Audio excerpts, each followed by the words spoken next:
Hello বন্ধুরা, সবাই কিরকম আছো? আশা করি সবাই ভালো আছো। আমিও অনেক ভালো আছি। তোমাদের আশীর্বাদে সবাইকে যাই ওয়েলকাম ব্যাক টু মাই মিষ্টি লাইফস্টাইল। বড়দেরকে প্রণাম জানিয়ে আর ছোটদেরকে অনেক ভালোবাসা দিয়ে আজকে ভিডিও শুরু করছি। আর সকাল সকাল আমি সিদ্ধ ভাত করে নিয়েছি। সিদ্ধ ভাত খেয়ে আমরা যাবো আজকে বাজারে। আজকে কিন্তু পয়লা বৈশাখ। তো আগে আমরা জামা কাপড় কিনতে পারিনি কিছু সমস্যার জন্য, আর আমার শরীরটাও ভালো ছিল না তাই। তো আজকে আমরা সকাল সকাল কিন্তু বেরিয়ে পড়েছি। সকাল বাজে ৮টা। সকালে রান্নাবান্না করে খেয়ে দিয়ে এই যে বেরিয়ে পড়েছি। আর একটা ভাইস্তা বউ যাবে। তো সবাই মিলে কেনাকাটা করতে যাব বাজারে। তো দেখো আমি ঘর তালা দিয়ে দিলাম, এখন বেরিয়ে পড়লাম। আর ও ভিডিও করছিল, আমার ওই যে বোনটা যাকে দেখো সবসময় আমার ভিডিওতে, ও ভিডিও করে দিল। তো ওকে বললাম তো চলো। তো আজকে কিন্তু পয়লা বৈশাখে আমরা কি কি কিনছি সেটাই তোমাদের সঙ্গে শেয়ার করব। তো এদিকে আমি গুটি গুটি পায়ে বেরিয়ে পড়লাম। আর দেখো না, আর আমার ওই মানে নাতনি হয়, সেও পকেটে হাত দিয়ে যাচ্ছে। আর এদিকে দেখো আমি বেরিয়ে যাচ্ছি। এই যে ফাইনালি আমরা দেখো এই তো সবাই মিলে আমরা বাজারে যাচ্ছি। আর অনেকটা রাস্তা আসার পর আমরা একটা টোটো পেয়েছি। টোটো পেয়ে বাজারে এসেছি। আর বাজারটা এত পরিমাণে ভিড়, মানে মেলাবাড়ি ফেল। তারপরে দেখো কাপড়ের দোকানে এসেছি। আর কাপড় মানে ১ ঘন্টা ২ ঘন্টা, মানে ৮টার সময় গেছি ১০টার সময় বাড়িতে এসেছি। তাহলে ভাবো কতটা লেট হয়েছে। তারপর জামা কাপড় কিনে বাড়িতে পরোটা, দোকানে পরোটা খেয়েছি। পরোটা খেয়ে তারপরে এসেছি বাড়িতে। আর দেখো এখানে আমি চান টান করে রান্না বান্না কমপ্লিট করে কিন্তু ভিডিও করছিলাম।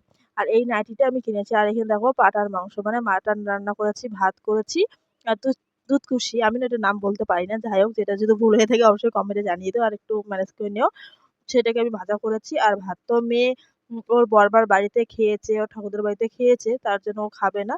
তো আমি একটু নিয়ে খাবো, কারণ কি আমারও একা একা খেতে একদমই ইচ্ছা করছে না। আর তোমার দাদা ভাইকে আমি খুব মিস করছি। মানে এই দিনটা মানে শেষ আজকে আমাদের দিন। শেষ বছরে যদি তোমাদের দাদাভাই বাড়িতে থাকতো তাহলে আরো বেশি মজা হতো।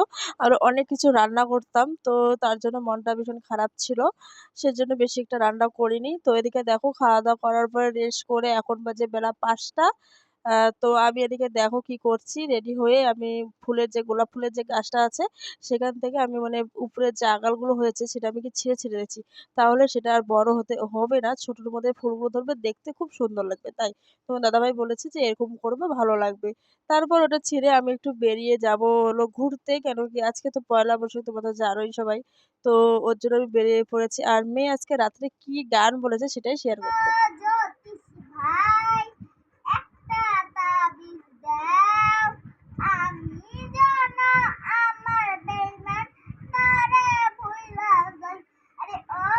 সো গানটা শোনার পরে কিরকম লাগলো অবশ্যই কিন্তু কমেন্টে জানাতে একদমই ভুলবে না। আর এদিকে দেখো আমি তোমাদের সঙ্গে কি শেয়ার করছি, এটা তোমার দাদাভাই আমাকে কেরালা থেকে ভিডিও পাঠিয়েছে, সেটাই তোমাদের সঙ্গে শেয়ার করলাম।